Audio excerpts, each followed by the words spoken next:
All right, this will work. Complete with sound effects of construction next door. Somebody asked me what I was using as a paper base on these.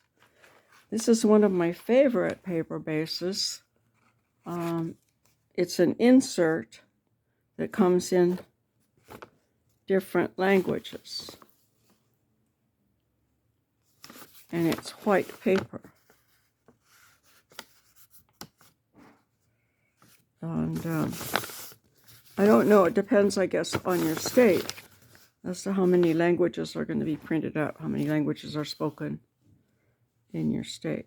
So this stuff, when you put tea bags and moisture on it, spreads out and gets blurry kind of nicely when the tea bags do it. So that makes a good paper. Then this kind of stuff here, right, where it's torn, then you can get other papers and glue them onto it with rice glue to reinforce it. This has been washed. Okay, I had this one outside in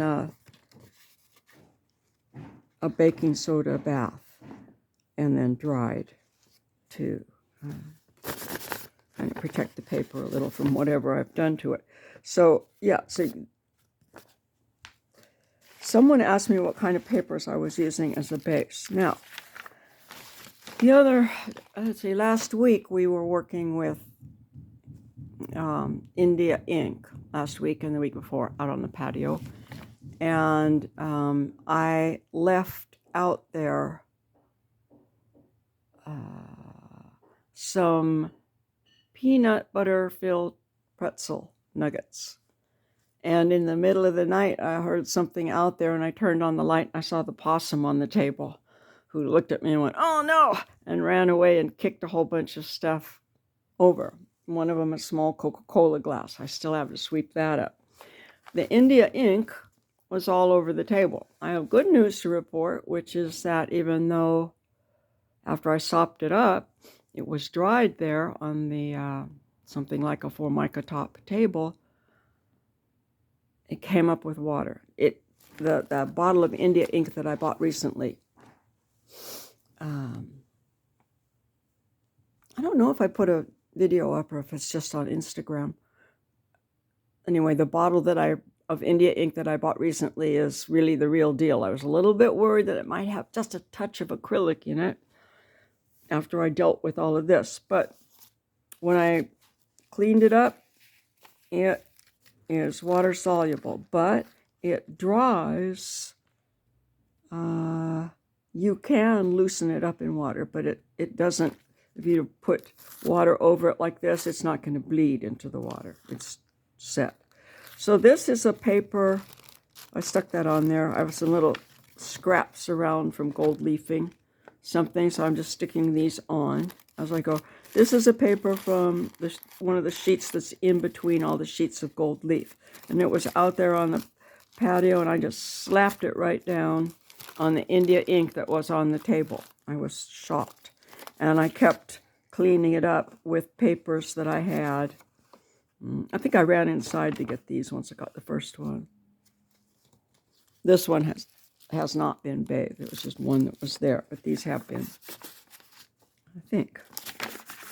And so this is all sopping up the India ink. Oh, so this paper, what is this paper? So I was asked the question, what am I using for the base papers? This is an insert from an Edison bill. And it comes like this inside the bill. And I get my bills in paper because I like having this stuff to work on. Because it gives you stuff to cover up. When you start putting texture on, you find words that you want to cover, and it just it's basically non-objective. It kind of turns into something. It grows as you go, and it does it in layers. So this one here is an AARP member enrollment form. Anything with addresses on it are good places to look at, to throw tea bags on, to put blot out on if you're picking up something or cleaning a brush. Like, don't throw any of that stuff away. Just keep it on this papers because they make good bases. A good place to glue when you get to the step after this. So this is basically providing what I'm just calling a color, but you can also do some color work on this, making it step number 1 in a mixed media page. Well, we'll call the black a color. So here's another one that I had done. This one doesn't feel like it's been bathed. I'll have to look back and see. So I could use either side of this National Forest Foundation. This is a nice piece of absorbent paper. So with the rice glue and any wood pulp glues, cotton, etc., absorbent papers just meld together beautifully. When you use the rice glue, you put it down, and then you put your torn paper, or it could be cut, the thin type paper, onto this, and you brush the glue gently onto the back of it as well. And it melds just so beautifully. And then when it dries, you can just keep going. So again, all of these give you things that you can paste something randomly onto. You might want to save that randomly, and then you have a base to start. This is a pretty good start for something. Here's a piece that's just left from, things. When I had the wet stuff on the table, then I used this to rub it off. Same thing with this one. This one may have been lying out there. No, I don't think so. But this one, I used the blob to cover up the name, so that's nice. And the tea things are still there. So this is good to go, and this one is actually larger than the standard 8.5 by 11 letter size. Okay. So I might cut one end off. Well, 6 of one, half a dozen of the other. This is in a journal. It would be about like that. Yeah. Probably cut this end off and use that. Let's glue it on those. Look at this here with the water on this spreading. Also, I think when they're bathed in the baking soda bath after the tea bags, that is another thing that helps loosen up the ink on some of these, not all. I might try bathing one of these again once the ink's on it. No need. I probably will have one around that I can try that on. So anyway, these are what I use for paper bases. And I love my Kaiser bill. I get nice inserts in different languages, and I never throw that stuff away. I use it for journal pages. And one of these days, these journals are all going to be bound and wind up on Etsy or an art craft fair somewhere, or not an art fair.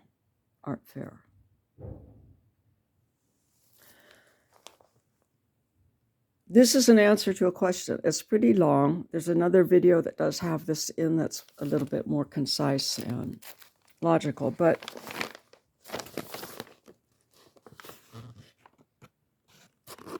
this is what you start with. It's nice. And then these, the tea bags, seeing how that happens is like you don't want to see how sausages are made. Okay, these are on my kitchen floor in a couple of spots. Kind of move it around with some newspapers or other miscellaneous, something that's going to go in the recycling. And I drink a lot of tea, and the tea bag paper is not recyclable. And you can't put it in the green bin. So I just thought, well, I'll just take the tea out and throw that in the garden and keep the tea bags, because the tea bags themselves, because they make wonderful transparent collage elements.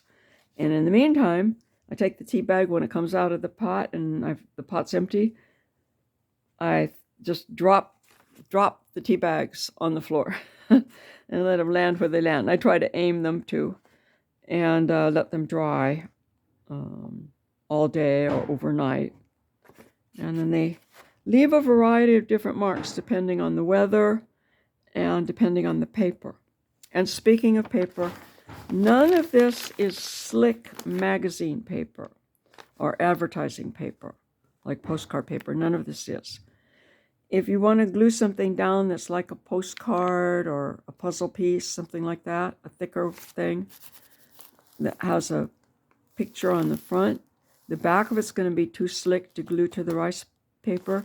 But if you peel it away, you peel away the color layer of it, then that is a good rough surface that you can put glue on, and put glue on the page here and get a good bond. But magazine paper can be used. You can take it and,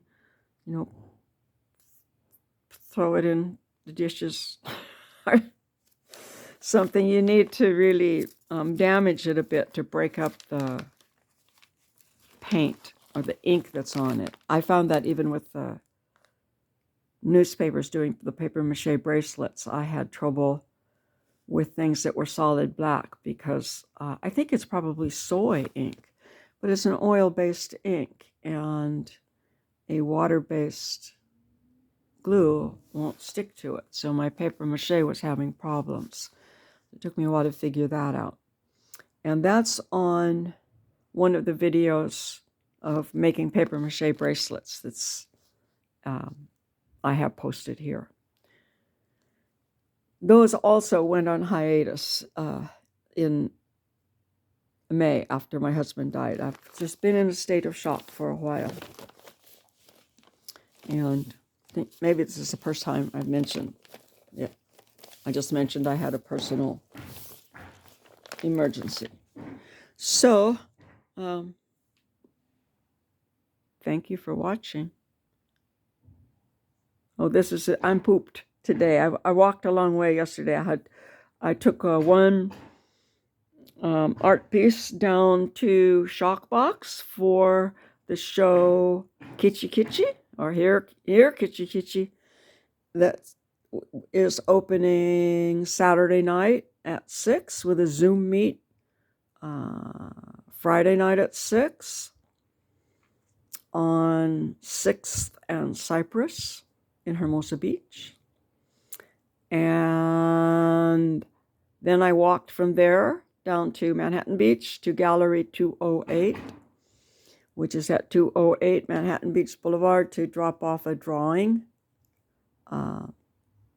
there for a show that opens Friday night as well, November 3rd, their opening reception. So I delivered a piece there, and then I stopped at a friend's house on the way home and stopped at Vaughn's on the way home and came back. So I walked maybe 2.5 miles doing errands and was out for 5 hours yesterday. So I'm pooped today and doing a hot pepper video on my lap. I appreciate subscriptions and likes or thumbs up and questions. As you can see, I always have way too much to say when you ask a question, so watch out. Thank you. Take care. Have a good day.